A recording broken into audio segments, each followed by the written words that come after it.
Oke, sahabat PBA dimanapun Anda berada, saya doakan semoga kita semua dalam keadaan sehat walafiat, dalam lindungan Tuhan Yang Maha Kuasa, serta dimudahkan dalam mencarikan rezeki. Amin ya rabbal alamin. Kemarin ya saya menjelaskan untuk rekap penjualannya ya, untuk yang hanya transaksinya satu itu adalah ini kemarin ya. Coba dibuka kembali di rekapnya ini. Jika ini rank G5 ada satu adalah ini yang dijalankan ya. Hanya satu transaksi direkap. Ya. Kalau lebih dari satu transaksi maka dijalankan ini. Perbedaannya adalah kalau yang di bawah ini pakai ini ya. Ini maksudnya adalah perintah shift panah ke bawah ya. Shift kontrol panah ke bawah. Kalau ini hanya shift kontrol panah ke kanan ya. Ini maksudnya. Ini maksudnya ya. Tekan sini shift kontrol rendam panah ke kanan. Gitu ya. Kalau kita tidak melepas tekan panah ke bawah, dia langsung merekap ke bawah. Jadi kalau transaksinya lebih hanya satu ya, cukup shift kontrol panah ke kanan. Jadi codingnya harus dibuang yang shift panah ke bawah, kecuali lebih dari satu. Contohnya seperti ini ya, yang lebih dari satu. Nah sekarang ini kita lewat program aja agar notanya baru ya. Nah, di run ya, nota baru. Nah, ini dihapusnya ya. Nomor notanya jadi 3. Dan ini jadi 0 ya. Misalnya 5 lembar untuk skripsi ya, pengetikan makalah tab, maka sudah jadi 1 sini ya, datanya sudah 1 tadi sih. 5 lembar pengetikan print ya, printnya ya, print ulang naskahnya tab. Nah, jadi 2 ya. Kita melakukan pembayaran, totalnya 125.000 ya, dibayar 150, kembaliannya 25.000, cetak. Jadi notanya dicetak, baru lakukan rekap penjualannya. Klik. Nah, setelah rekap penjualan, nota baru ya. Nah, terhapus. Oke, gitu prosedurnya ya.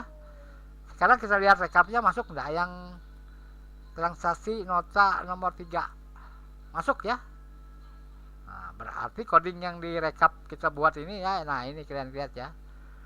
Kalian kalau pusing-pusing memikirkan cara merekam makronya tadi ya, cukup ketikan ini aja ya, ketikan yang apa yang saya sampaikan ini. Nah, saya pelan-pelan ya. Nah, kalian print, tangkap layar aja ya. Jadi coding seperti ini ya. Kalau yang paham bisa menjelaskan, kalau yang tidak paham, saya tadi merekam makro aja seperti ini untuk apa, tempat data, untuk apa tadi di makronya ini. Coba kita lihat di modulnya. Oh, modulnya sudah saya hapus tadi ya. Coba kembali di makronya. Nah, cetak tempat sudah kita hapus ya.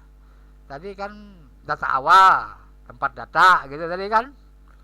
Nah, kalau kita bisa menjelaskannya, dijelaskan aja. Misal from, ini dia ya. Ini penggunaan logika. Jika di rank G5 itu adalah sama dengan 1, maka dia menjalankan sampai batas LC ini ya. Nah, ini maksudnya mengaktifkan shift 1 ya. Kalau ini sel pointer yang kotak segi 4 itu ya berada di sel A8 ya. Kemudian tekan kontrol shift rendam ya, panah ke kanan. Ini hasilnya ya. Kalau ini adalah kita kontrol C, copy ya. Copy selection karena yang di copy itu yang terblok, maksudnya begitu ya. Setelah itu tempat data rekap sini ya. Nah, tempat data rekap, tempat data awal nota ya, tempat data awal nota itu ya. Nah, kemudian aktifkan sheet rekap penjualan ya. Nah, aktif ini ya, aktif ini ya sampai sini ini ya. Ini adalah waktu kita meletakkan digi ini ya, data ya, sel pointer digi ini ya. kontrolnya rendah, panah ke bawah, panah ke kiri, panah ke atas. Nah, dia menemukan baris yang terakhir data dimasukkan di sini ya. Baru panah ke bawah, kita ketikkan news relative relevant ini ya. Nah, maka berhenti maksudnya, klik kanan paste. Berarti di sini nanti datanya akan dilanjutkan pencetakan perekapannya, pengkopiannya ya, hasil pengkopian dari data di sini ya. Nah, itu penjelasan kalau kita bisa menjelaskannya ya. Kemudian mengaktifkan ini ya, panah ke bawah ini dibaca coding ini tadi ya. Setelah kita kontrol panah ke bawah, panah ke kiri, panah ke atas, baru panah ke bawah lagi ya sekali ya, baru klik news relevant tadi ya. Ini codingnya dibuatnya. Kemudian ini adalah paste tadi, paste flow tadi ya, codingnya. Ini mengaktifkan sheet ya, sheet 1 yaitu nota tadi. Ini meletakkan pointer mouse-nya di yang pointer cell pointernya yang kotak persegi panjang itu ya, di sel A8. Aplikasi cut mode ini adalah kita menekan tombol escape ya, tombol escape, maksudnya seperti itu ya. Nah, baik, kalau sudah mengerti bisa saja menggunakan perekaman makro tadi ya. Dan ini fungsi penggunaan logika if-nya berakhir. Agent sub ini dia bisa keluar ya sebelum agent if. Maksudnya dia keluar sebelum agent if apabila sudah terpenuhi. Misalnya di sini kita menemukan hanya satu data ya tadi ya, ini ya sama dengan 1. Dia cukup menjalankan perintah sampai sini. Untuk LC-nya dari dijalankan ya. Makanya agent sub. Nah, itu maksudnya ya. Mudah-mudahan bisa memahaminya. Jadi sudah sampai rekap penjualan ya.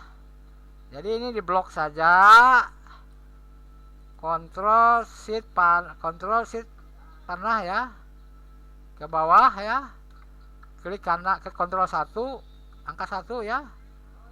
Agar nanti tagnya tidak keluar dari sel datanya, klik screen to fit ya. Oke.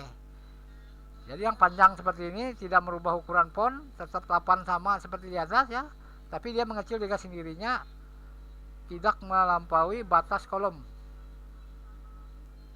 Tinggal kita rapikan aja ya. Ini seperti ini misalnya ya, ini blok shift kontrol panah ke bawah, ke tengah ya. Nah, ini lagi bisa dirubahkan tinggi barisnya ya. Di blok.